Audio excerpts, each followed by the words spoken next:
हाँ, तो वो घड़ी आ ही गई जिसका मुसलमानों को बेसब्री से इंतजार था। यानी वक्फ बिल पर सुप्रीम कोर्ट कब अपना फाइनल फैसला सुनाएगा, इसका हर मुसलमान को इंतजार था और तमाम विपक्षी पार्टियां भी जमकर इसका विरोध कर रही थी। और देखा गया कि संसद से लेकर सड़क तक हर जगह इसका विरोध प्रदर्शन जो है वो देखा गया। 16 और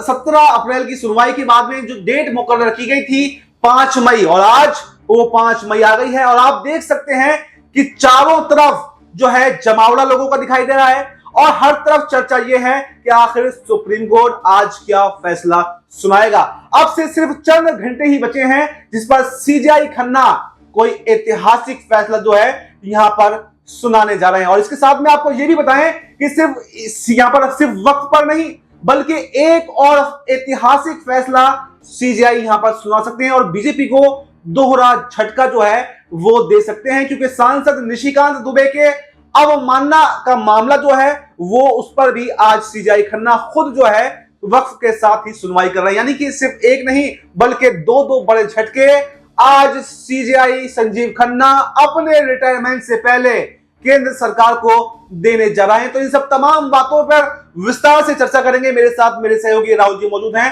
जो आपको हर बात बताएंगे कि किस तरह के समीकरण हैं और जो हलचल देखने को मिल रही है उससे क्या अंदाजा लगाया जा रहा है, क्योंकि अभी राहुल जी ने जो है वरिष्ठ अधिवक्ताओं से बातचीत भी की है। उसके बाद में वो आपको विस्तार से बताएंगे क्या समीकरण जो है बनते हुए दिखाई दे रहे हैं और सीजेआई खन्ना क्या फैसला जो है वो सुनाने जाए। तो राहुल जी इस प्रोग्राम में पहले तो आपका बहुत बहुत स्वागत है। और जैसा कि दर्शक जानना चाह रहे हैं कि आज सीजेआई खन्ना क्या फैसला जो है वो सुनाने जा रहे हैं, क्योंकि लगभग एक महीना आपने देखा कि 2 अप्रैल को ये बिल लोकसभा में आया था, 3 अप्रैल को राज्यसभा में आया था और बड़ी तेजी से पूरी प्रक्रिया हुई, 8 अप्रैल को लागू हो गया। लेकिन उसके बाद में सड़कों पर खूब विरोध प्रदर्शन विरोधी पार्टियों ने किया और मुसलमानों ने भी किया। तो आपको क्या लगता है राहुल जी, जैसा कि आपने बातचीत की है लोगों से अधिवक्ताओं से, तो क्या आज संजीव खन्ना क्या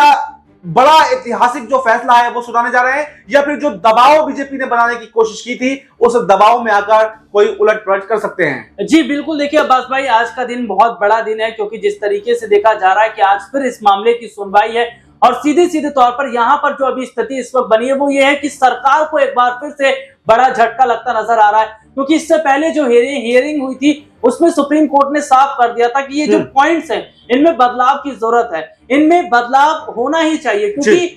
किसी भी बोर्ड के अंदर आप दूसरी कम्युनिटी के लोगों को शामिल नहीं कर सकते। और इसके साथ ही साथ ये जो कलेक्ट्रेट के अधीन जमीन रखा गया है इस पर भी कहीं ना कहीं सुप्रीम कोर्ट को एक असमंजस लग रहा था। और दूसरी तरफ हम ये देखते हैं कि भैया आपके पास बहुत पुरानी जमीनें, उसके पेपर्स फिर कहां से आएंगे, जो दान की हुई जमीनें हैं। तो ये तमाम चीजें देखी जा रही कि उस वक्त भी इसी तरीके से इन महत्वपूर्ण बिंदुओं पर चर्चा हो रही थी और आज भी जिस तरीके से जो चर्चा इस वक्त होती नजर आई और जिस तरीके से बातचीत हमने जो अपने राजनीतिक विश्लेषकों से की वो साफ तौर पर बता रहे हैं कि सरकार को यहाँ झुकना पड़ेगा, क्योंकि आपने लोकसभा राज्यसभा से भले ही बिल को पास करवा लिया लेकिन जिस तरीके से बोर्ड जो है वो इस पूरे मामले को लेकर सुप्रीम कोर्ट गया और कहीं ना कहीं जो बड़ा फैसला जो यहाँ पर पहले कोर्ट ने सुनाया था उसके बाद आप देख लीजिए पूरी गुजरात लॉबी हिल गई थी। जगदीप धनखड़ किस तरीके की बातें करने लगे थे, निशिकांत दुबे सुप्रीम कोर्ट पर सवाल खड़ा करने लगे थे, जजों पर यहीं पर रोकना चाहूंगा आपको, क्योंकि आज न सिर्फ वक्फ पर सुनवाई है,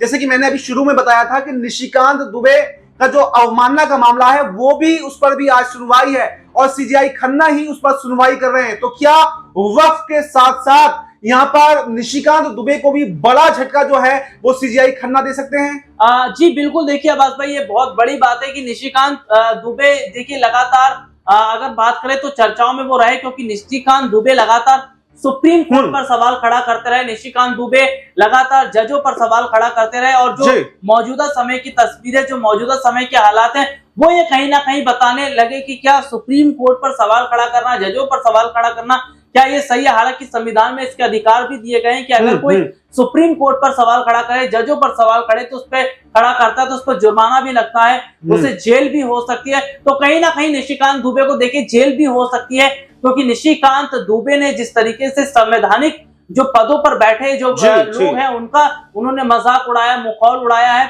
और जो उनका फैसला आया उस पर निशिकांत दुबे के बाद में आएंगे। यहाँ पर एक सवाल और बनता है, महत्वपूर्ण सवाल है, और सवाल यह है कि क्या अगर आज सुप्रीम कोर्ट यहाँ पर वक्फ बिल रद्द कर देता है या संशोधन कर देता है, तो इसमें कहा यह जा रहा था कि नीतीश और नायडू जो इस बिल का समर्थन करके फंस गए हैं, उनके पास में कोई रास्ता नहीं है, तो क्या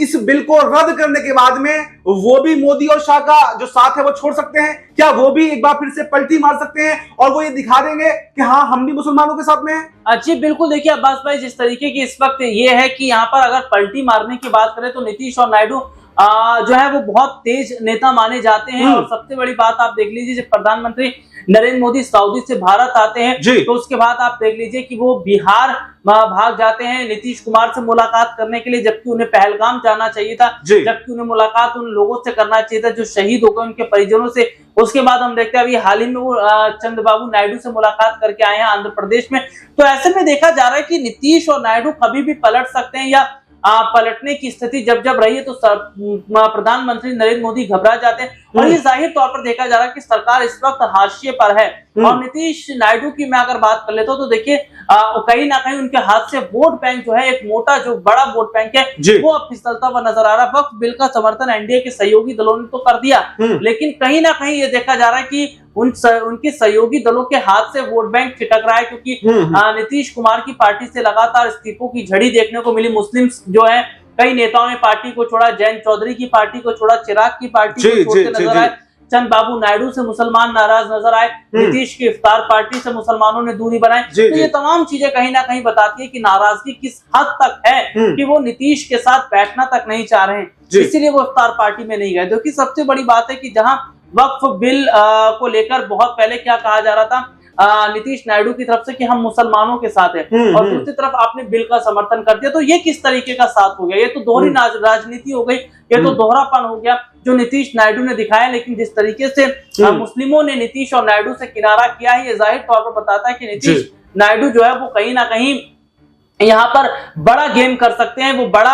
यहाँ पर कदम उठा सकते हैं, क्योंकि उन्हें अपनी क्षेत्रीय पार्टियों को भी बचाना होगा। देखिए बीजेपी नेशनल पार्टी है, लेकिन जेडीयू नेशनल पार्टी नहीं है, या टीडीपी नेशनल पार्टी नहीं है, तो क्षेत्रीय पार्टियां हैं। और अगर ये क्षेत्रीय पार्टियां ही अपने राज्य के अंदर इतिहास अपना खो देंगी तो बहुत वक्त लगेगा इन्हें अपना फिर से वोट बैंक बनाने में। तो ऐसे जी देखिए, हमारे सहयोगी ने आपको विस्तार से बताया कि नीतीश कुमार और चंद्रबाबू नायडू यहाँ पर बड़ा खेल कर सकते हैं, क्योंकि क्षेत्रीय पार्टियां हैं, और अगर अपना अस्तित्व बचाना है तो तमाम जो जनता है उसको साथ में लेकर चलना पड़ेगा। और पहले भी मुसलमानों का वोट बैंक लगातार इनको मिलता रहा है, और ये इनके पास में सबसे अच्छा मौका है कि ये नीतीश और नायडू के पास में कि वो मोदी और शाह को अलविदा कह दें, क्योंकि यहां पर जो गलती उनसे वक्फ बिल का समर्थन करके हो गई थी, अब वो वक्फ बिल भी नहीं रहा, लेकिन मुसलमानों के निशाने पर ही जरूर आ गए। लेकिन अगर पलटी नहीं मारेंगे तो आने वाले समय में कोई भी मुसलमानों का वोट बैंक जो है इनको नहीं मिल पाएगा। तो इनके पास में उस गलती को सुधारने का मौका है कि कम से कम अब पलटी मार दें और यहाँ पर मुसलमानों का जो वोट बैंक मिलता रहा है उसको भी आगे हासिल करते रहे। तो देखिए बड़ी तेजी से यहाँ पर समय बीतता जा रहा है, और चंद ही घंटे अब बचे हैं जो सीजेआई खन्ना जो है इस पर बड़ा फैसला सुनाने जा रहे हैं। तो आप सबकी नजरें उस पर बनी हुई है, पल पल की अपडेट जैसी भी आएगी हम आपको देते रहेंगे। फिलहाल अभी हमें दीजिए इजाजत, नमस्कार।